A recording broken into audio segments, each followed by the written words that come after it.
Hello అండి, welcome to tree media devotion.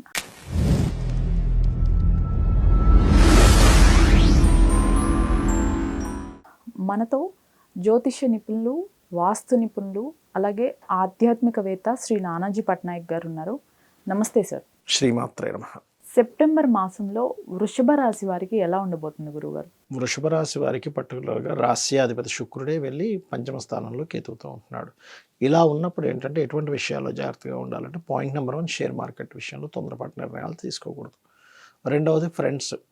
కొంతమంది చూడండి, ఏదైనా ఫ్రెండ్స్ పలానా ఏదో చేస్తున్నారంటే మనము పోయి డబ్బులు పెడదాం, ఇట్లాంటి విషయాల్లోని ఎవరైనా కొత్తగా పరిచయాలు ఏర్పడతాయి, ప్రేమ విషయంలో కావచ్చు, ఇట్లాంటి విషయాల్లో లవ్, క్రియేటివిటీ రిలేటెడ్, ఒక్కొక్కసారి ఆటో ఇమ్యూనిటీ డిజార్డర్ ఉంటుంది కొంతమందికి.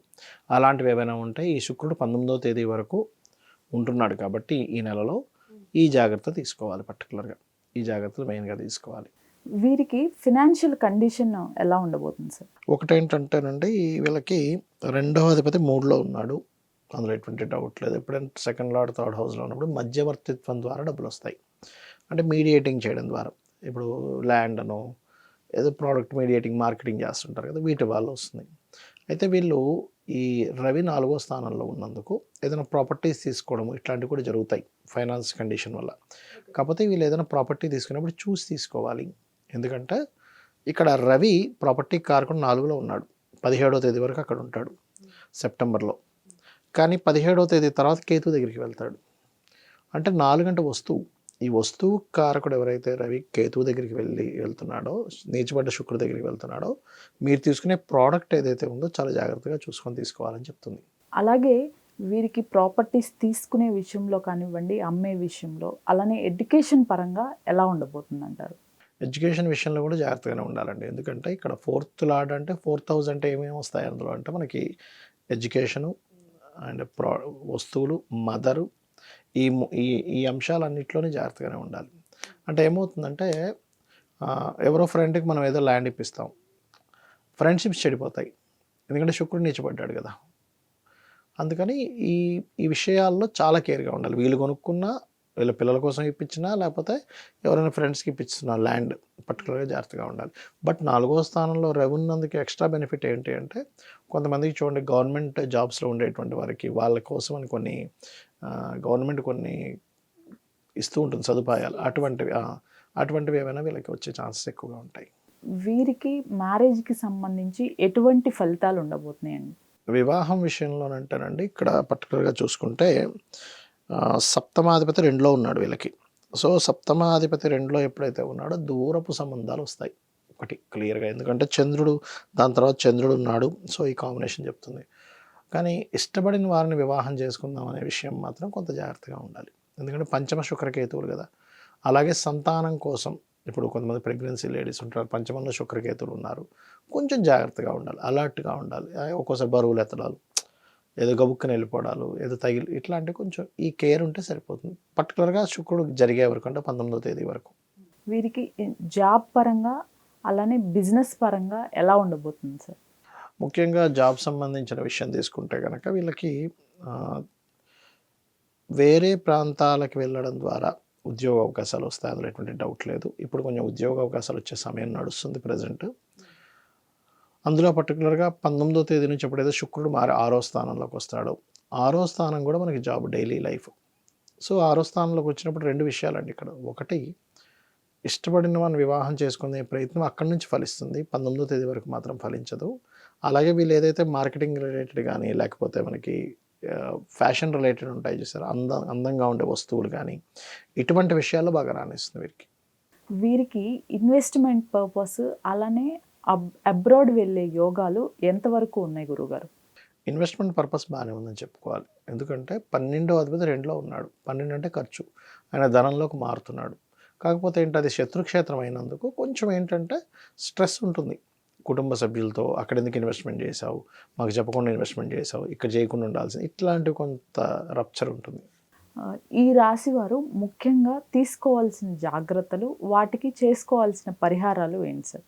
ఫస్ట్ ఆఫ్ ఆల్ అయితే జాగ్రత్త అయితే ఇందాక నేను చెప్పినట్టుగా ఈ షేర్ మార్కెట్, ఫ్రెండ్స్ అండ్ గర్భం దాల్చిన వాళ్ళు కొంత జాగ్రత్తగా ఉండాలి, సినిమా ఫీల్డ్లో ఉన్నటువంటి వారు. అలాగే ఇక్కడ ఈ పంచమం లో ఉన్నందుకు శుక్రకేతువులు పర్టికులర్గా నవగ్రహాల్లో శుక్రకేతు గ్రహాల దగ్గర దీపారాధన చేస్తూ ఓం లక్ష్మీ గణపతి ఏ నమః అనే నామస్మరణ చేస్తూ ఉండాలి. బాగుంటుంది. అయితే కొంతమందికి వారి రాసులు ఏంటి అనేది తెలీదు. గోచారం ప్రకారం వారికి ఎలా ఉండబోతుందంటారు? ఫస్ట్ ఆఫ్ ఆల్ అమ్మ మనకి అంటే మనకి మన వీడియో ఇంకా మనకి శ్రావణ మాసంలోనే రిలీజ్ అవుతుంది కాబట్టి చెప్తున్నాను. ఇప్పుడు ఎట్లాగో శ్రావణ శుక్రవారాలు వస్తున్నాయి. శుక్రవారాలు చేసేటప్పుడు ఫస్ట్ ఆఫ్ ఆల్ శ్రావణ మాసంలో మనం అమ్మవారి పూజ చేసేటప్పుడు అమ్మవారి అష్టోత్తరాలకు అర్థం తెలుసుకోవాలి ఎప్పుడు కూడా. ఆ అర్థం తెలుసుకొని చేస్తారే అమ్మవారు ఇంత గొప్పదాని అర్థమవుతుంటుంది. సో అమ్మవారు ఏంటంటే లక్ష్మి, అన్ని లక్ష్ములు, సంతాన లక్ష్మి, సౌభాగ్య లక్ష్మి అన్నీ. శ్రావణ మాసం ఎందుకు ఏర్పడుతుంది మనకి? సర్వసాధారణంగా శ్రవణ నక్షత్రంలో పౌర్ణమి జరుగుతుంది కాబట్టి శ్రావణ మాసం. ఆ శ్రవణ నక్షత్రం ఎక్కడ ఉంటుంది? కర్మకారక రాశి అయినటువంటి మకర రాశిలో ఉంటుంది. అంటే ఈ శ్రావణ మాసంలో ఎవరైనా సరే నాకు జాతకం తెలియదండి, డేటు, టైము, ప్లేసు, వాస్తు తెలియదు, జ్యోతిష్యం తెలియదు, నా పరిస్థితి మాత్రం బాగోలేదు అనుకునేటువంటి వారు ఈ మాసంలో గనక అమ్మవారి పేరు మీద అమ్మవారికి వెలిగిస్తున్నా అనుకుంటూ నువ్వుల నూనెతో దీపం వెలిగించడము, గోవులకి బెల్లం తినిపించడము, శనివారాలు, శుక్రవారాలు తీపి చపాతీలు ఒక 3 చపాతీలు తేనె పూసి తినిపించినట్లయితే కూడా చాలా మట్టుకు బాగుంటుంది. ఈ రాసులు ఏంటి అని ఎవరికైతే తెలీదో వారు ఎటువంటి జాగ్రత్తలు తీసుకోవాలి? వారికి సెప్టెంబర్ మాసం ఎలా ఉండబోతుంది గురువుగారు? తప్పకుండా అమ్మ. ఇప్పుడు రాసులు తెలియని వాళ్ళు జనరల్ మేషన్ నుంచి చూసుకుంటారు రాసు తెలియని వాళ్ళు. ఒకటి. ఇంకోటి మనకి ఇప్పుడు క్రోధినామ సంవత్సరం మనందరికీ తెలిసిన విషయం. ఎన్ని గొడవలు జరుగుతున్నాయో బయట, బీభత్సం. మనం ఉగాది చెప్పుకున్నప్పుడే చెప్పుకున్నాం. ఏమంటే మొత్తం గందరగోళంగా ఉంటుంది పరిస్థితి ఈ సంవత్సరం అంతా. అది యాజ్ ఇట్ ఈజ్ అట్లాగే నడుస్తుంది పరిస్థితి. అయితే నేను అనేది ఏంటంటే జనరల్గా మనుషులందరూ కూడా కొంచెం వెంటనే రియాక్ట్ అయ్యి గొడవల్లోకి వెళ్ళకూడదు. దానికి ఫస్ట్ ఆఫ్ ఆల్ మన మనసు ప్రశాంతంగా ఉండాలి. వెళ్ళకుండా ఉండాలంటే మనసు కనుక ఆధీనంలో ఉంటే మనం వెళ్ళమల. దానికి మనం పర్టికులర్గా ఓం అష్టమీ చంద్ర విభ్రాజ అలికస్థల శోభితాయ నమః మంత్రం లేదా ఓం మనస్వినియే నమః అనే మంత్రం చేసుకోవాలి.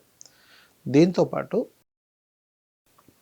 జనరల్గా కొన్ని జాగ్రత్తలు తీసుకోవాలి ఈ సంవత్సరం, అంటే ఈ నెలలో కూడా. ఎందుకంటే ఇక్కడ మీకు కుజుడు మిథున రాశిలో సంచరిస్తున్నాడు. నెక్స్ట్ ఇంకా కర్కాటకానికి వెళ్తాడు. ఇదే ఉంది అసలు. కర్కాటకంలోకి వెళ్ళబోతున్నాడు ఇంకొక 45 డేస్ 50 డేస్ తర్వాత. మనం దాని మీద సపరేట్ ఎపిసోడ్ చేద్దాం ఎప్పుడైనా. మనం కర్కాటకంలోకి వెళ్ళినప్పుడు ఇంకా దారుణంగా ఉంటుంది పరిస్థితి. ఇప్పుడు చూసే ఇవన్నీ గొడవలు పెద్ద ఏదో డైలాగ్ అంటారు, తుమ్రీలు అంటారు చూసారా, అలాంటిది ఇదంతా కూడా జోక్గా అంటుంటారు చూసారా. ఇవన్నీ చిన్న చిన్నవే. కర్కాటక రాశిలో ఉంటాడు, ఒక 4 రోజులు ఉంటాడు, మళ్ళీ వక్రిస్తాడు, మళ్ళీ వస్తాడు. సో ఏదైనా వచ్చే ఉగాది వరకు కూడా ఈ కర్కాటక రాశిలో సంచారం మళ్ళీ వెనక్కి వెళ్ళడం మళ్ళీ కర్కాటక రాశిలోకి ఉంది. కాబట్టి నేను చెప్పేది ఒకటే, అందరికీ కూడా కాస్త వాహనాల మీద వెళ్ళేటప్పుడు స్లోగా వెళ్ళండి. కర్కాటకం జలరాశి కాబట్టి అందరికీ చెప్పేది ఒకటే, మీరు పొరపాటును కూడా జల ప్రదేశాలకు వెళ్ళినప్పుడు జాగ్రత్తగా ఉండండి. ఎందుకంటే జల సంబంధించినటువంటివి అగ్రెసివ్గా వచ్చేస్తాయి సడన్గా. పర్టికులర్గా జాగ్రత్తగా ఉండాలి. కుజు అగ్నితత్వానికి కారకుడు కాబట్టి అగ్ని సంబంధించిన దోషాలు, అదేవిధంగా భూకంపాలకు కారకుడు కాబట్టి సడన్గా భూకంపాలు రావడం ఇట్లాంటివి జరుగుతుంటాయి. బట్ ఒకటే గుర్తుపెట్టుకోవాలి, వాళ్ళకి ప్రజెంట్ ఏదైతే మహాదశ అంతర్దశ నడుస్తుందో ఒకరి జాతకం తెలుస్తాయి. దానికి సంబంధించిన ఇప్పుడు ఉదాహరణకి శనిలో కేతు నడుస్తున్నాడు, లేదా శుక్రుల్లో బుధుడు నడుస్తున్నాడు, ఏదో ఒకటి అనుకుందాం. అప్పుడు ఆ 2 గ్రహాలకి దీపారాధన చేయాలి ఇప్పుడు కూడా. అప్పుడు ఏమవుద్దంటే వాళ్ళకి నడుస్తున్న మహాదశ లార్డ్ ఎవరైతే ఉన్నారో అతను ఇచ్చేటువంటి నెగిటివ్ రిజల్ట్స్ తగ్గుతాయి, పాజిటివ్ రిజల్ట్స్ పెరుగుతాయి. అయితే ఇవన్నీ ఒకటైతే వాళ్ళ పర్సనల్ చార్ట్ కనుక బాగుందనుకోండి ఏం ప్రాబ్లం ఉండదు. ఇప్పుడు వాళ్ళ పర్సనల్ చార్ట్లో లగ్నం బలంగా ఉంది, వాళ్ళు దేనైనా తట్టుకోగలుగుతారు. ధనభావం బలంగా ఉంది, ఎన్ని ఖర్చులు వచ్చినా మళ్ళీ ధనం అంత తగ్గట్టుగా వస్తుంది. ఇక్కడ ఎలా అంటే ధనభావం బాగాలేదు, ఆ బాగోలేనప్పుడు ఎందుకు బాగాలేదని దానికి సంబంధించిన రెమెడీ చేసుకుంటే క్లియర్ అవుతుంది. అలాగే మీరు చేసే ప్రయత్నం కావచ్చు, గృహయోగం కావచ్చు, పిల్లలు చదవకపోవడం కావచ్చు, లేకపోతే సంతానం లేదని, లేకపోతే వివాహం అవ్వట్లేదని, లేదా విదేశాలకు వెళ్ళలేకపోతున్నాను, దాని మీద అన్నిటి మీద ఒక్కొక్క గ్రహం ఉంటుందన్నమాట. శాస్త్రంలో చాలా స్పష్టంగా చెప్పబడింది ఈ విషయాలను. సో దాని పరంగా మీరు కనుక ఏ గ్రహం మనకు మూవ్ అవుతుంది, దానికి సంబంధించిన రెమెడీ ఏం చేసుకోవాలో తెలుసుకున్నట్లయితే ఖచ్చితంగా క్లియర్ అవుతుంది. అంటే పెద్ద మొత్తంలో అవ్వాల్సింది చిన్న దాంట్లో పోతుంది. కర్మ అనుభవించాల్సిందే మనిషి, కానీ చిన్న దాంట్లో వెళ్ళిపోతుంది.